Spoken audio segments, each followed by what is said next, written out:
You can chant affirmations. You can set goals. You can fast, pray, journal, and discipline yourself every day of the week and still stay the same. Why? Because the law that governs your transformation doesn't operate on the surface. It operates in silence, in secret, deep within the hidden chambers of your heart. And until you understand this, you'll keep mistaking movement for progress. You may say, "But I've tried everything, Emmet." And I say to you, you haven't tried this, the law hidden in plain sight. As a man thinketh in his heart, so is he. Not as he wishes, not as he acts, not even as he prays, but as he thinketh in his heart. You see, there are two levels of thought. The first is what most people live by: surface thinking. It's the talk running through your conscious mind, your plans, your intentions, your effort to do better. But the second, and far more powerful, is heart thinking. This is what you feel to be true about yourself, whether you've ever said it out loud or not. And here's the great tragedy. People try to change their lives while ignoring their hearts. They try to paint over a foundation that's still cracked.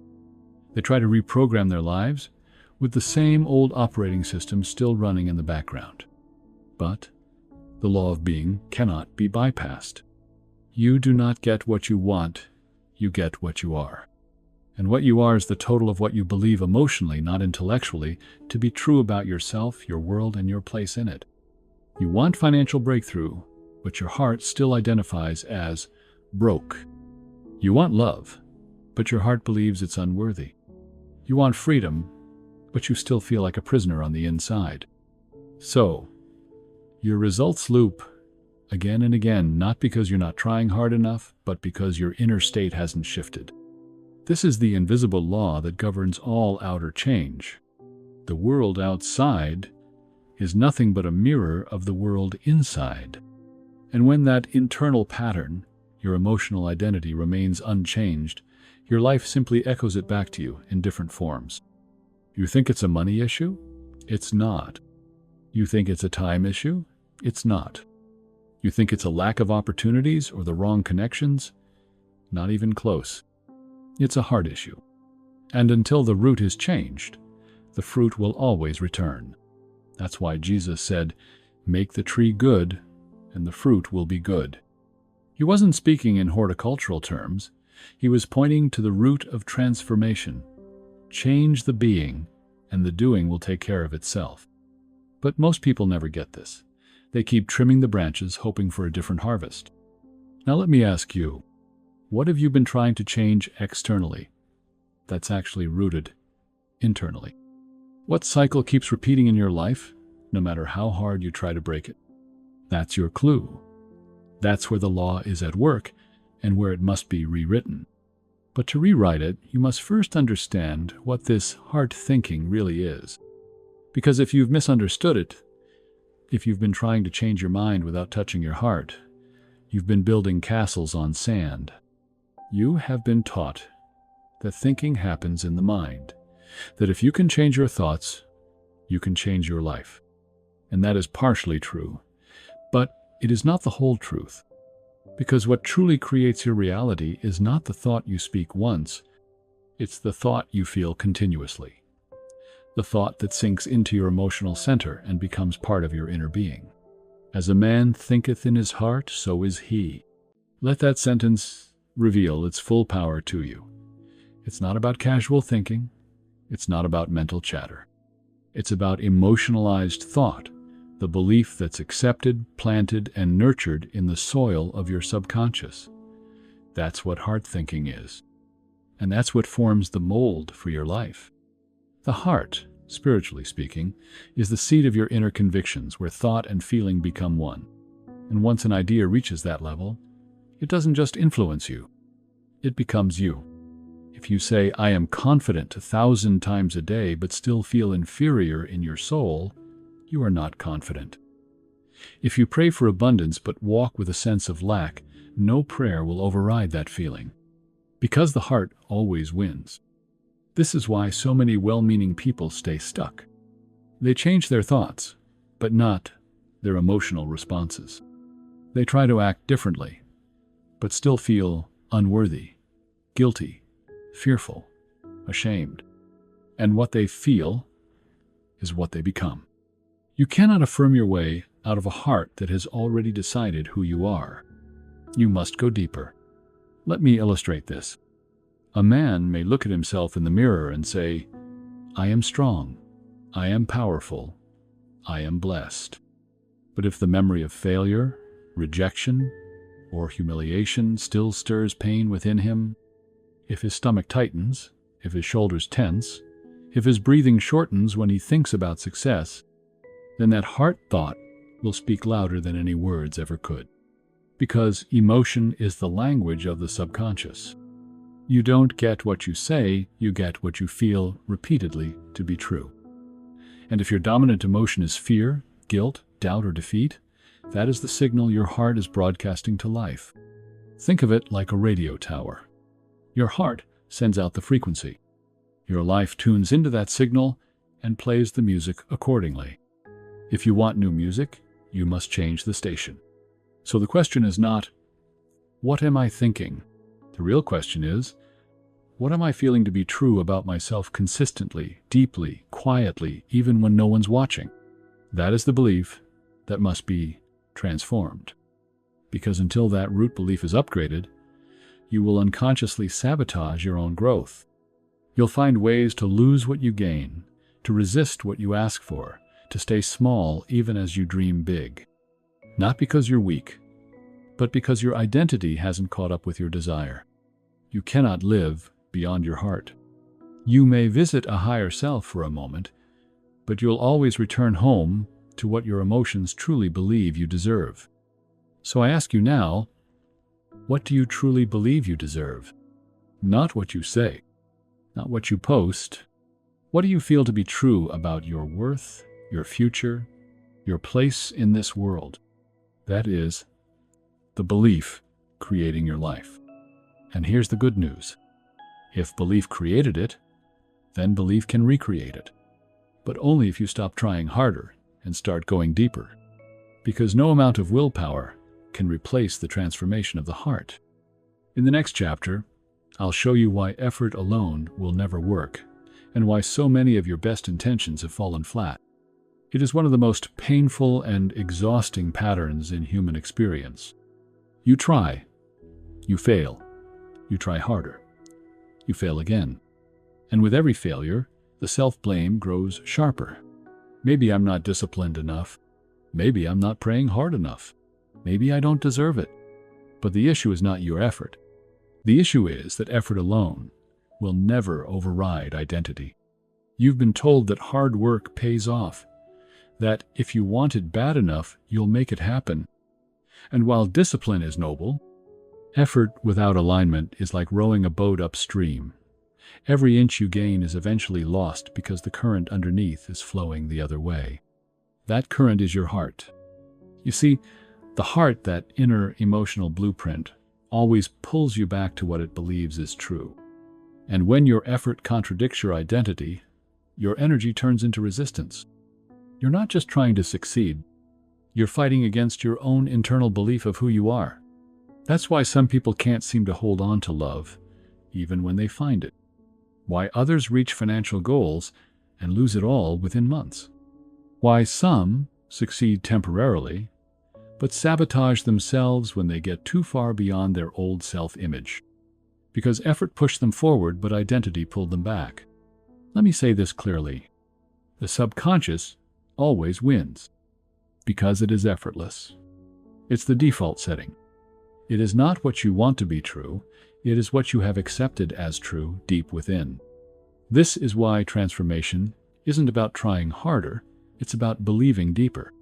You must dissolve the old identity, the one that says, I'm not enough, I'm always behind, I don't deserve good things. Because as long as those beliefs live in your heart, they will keep pulling the strings of your life. Think of a thermostat. You can open all the windows, bring in fans, adjust the temperature manually. But if the thermostat is set to 67 degrees, the system will automatically bring the room back to that setting. Your heart is the thermostat. Your effort is the fan. Until you reset the internal temperature, no amount of action will create permanent change.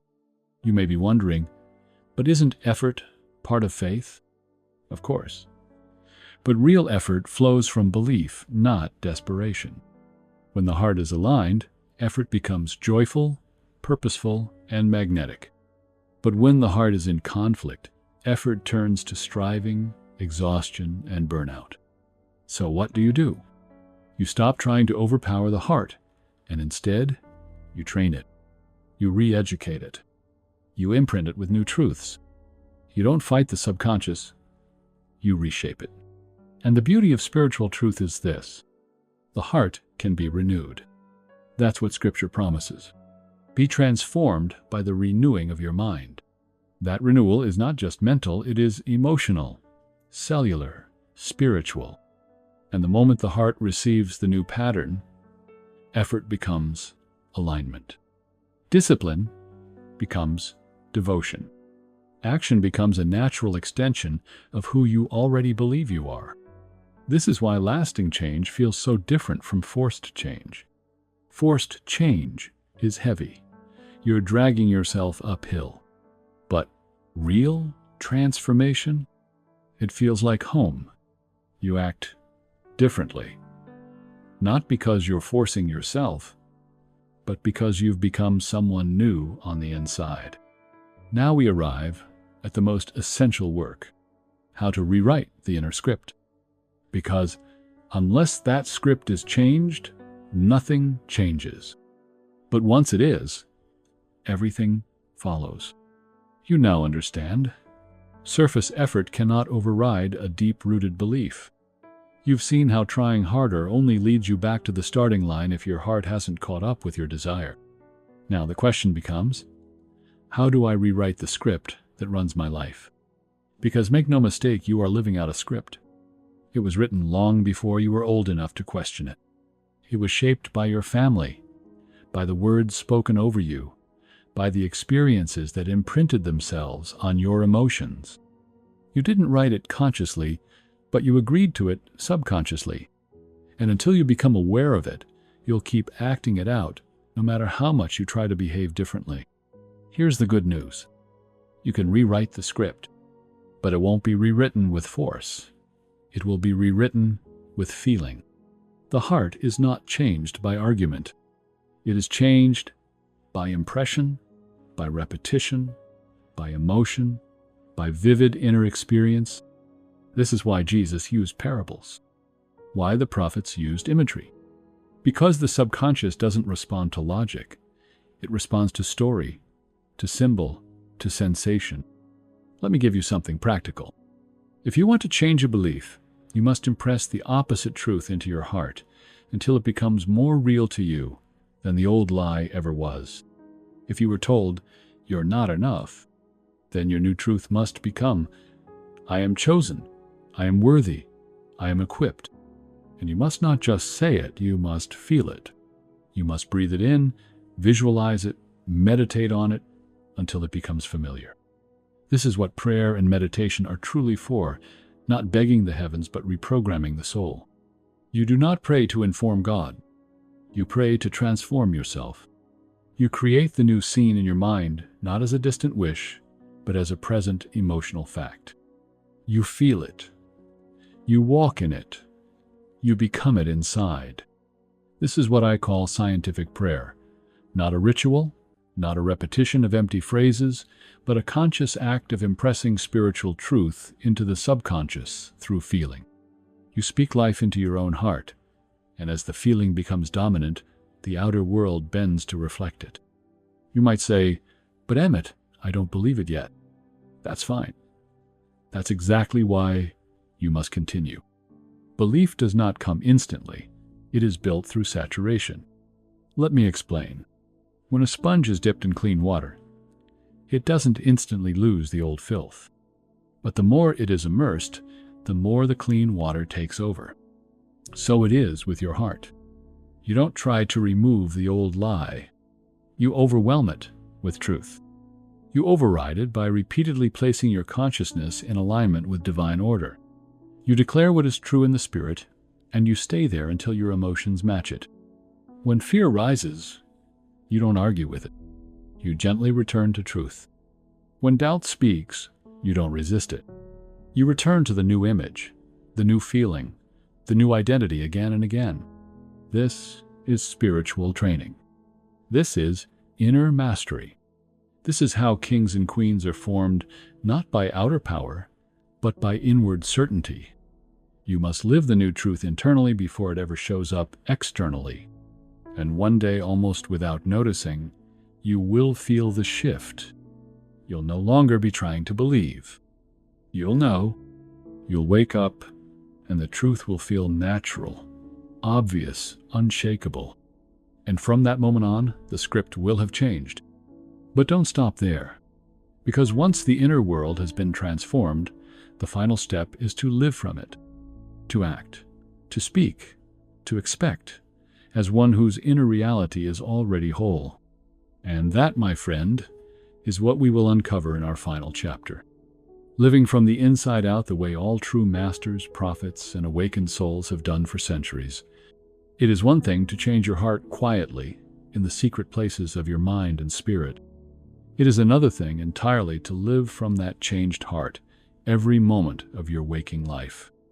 This is the final and most profound step in transformation, to become a person who no longer acts from fear, doubt, or limitation, but from a deep, unshakable conviction of who they truly are. Many people never reach this stage. They learn the theory. They try the practices. They feel some temporary uplift, and then fall back into the old patterns, because they haven't truly embodied the new identity. To live from the inside out means your inner world governs your outer world effortlessly. Not because you force it to, but because your being has shifted so deeply that your life must follow. Remember, you are the cause. Circumstances are the effect. When your heart aligns with truth, your environment must respond accordingly. The laws of spirit do not fail. Let me ask you, have you ever noticed how some people attract success and peace with what seems like ease? It's not luck. It's not magic. It's because they have become magnets for the life they desire by first becoming that life inside. This is the secret that the ancients guarded and the masters taught. You must first become the thing you want to see reflected outside. The Bible tells us this through many forms. Seek first the kingdom of God, and all these things will be added unto you. The kingdom of God is the inner realm, the heart, the mind, the spirit. Seek that first. Become that first. When you live from this place, the world stops being a battlefield. It becomes a canvas, one that you paint with the colors of your faith, hope, and certainty. You don't have to fight your way through life. You simply become so aligned that the fight fades away. There is no struggle because your inner state commands your reality. You will notice that your thoughts become calm and purposeful. Your feelings steady and uplifting. Your actions arise naturally from a place of inner peace. This is the flow of divine living, but it requires faith. Not a wishful hoping faith, but a knowing faith, the kind that looks past appearances and anchors itself in the unseen. This is why Jesus said, "Truly I say to you, if you have faith as a grain of mustard seed, you will say to this mountain, 'Move from here to there,' and it will move." Because mountains are not moved by sheer willpower alone. They are moved by faith infused with feeling the faith that dwells in the heart. So what does this look like practically? It looks like waking each day with the deep conviction that you are worthy of good things. It looks like speaking words that honor that new identity, not out of effort, but from truth.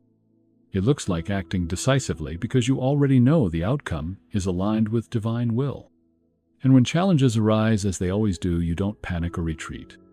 You meet them with the calm assurance of one who knows that the outer cannot overturn the inner. You remember what is inside must manifest outside. This is the natural law in motion. This is the key that unlocks the door to lasting transformation. Not harder work, not more effort, but being, you become the faith you wish to see. You live the hope you desire. You embody the love you seek, and your life unfolds accordingly. So I invite you now to take this truth to heart. Change begins and ends in the heart. And when the heart changes, the world changes with it. Live from the inside out and watch miracles become your everyday reality.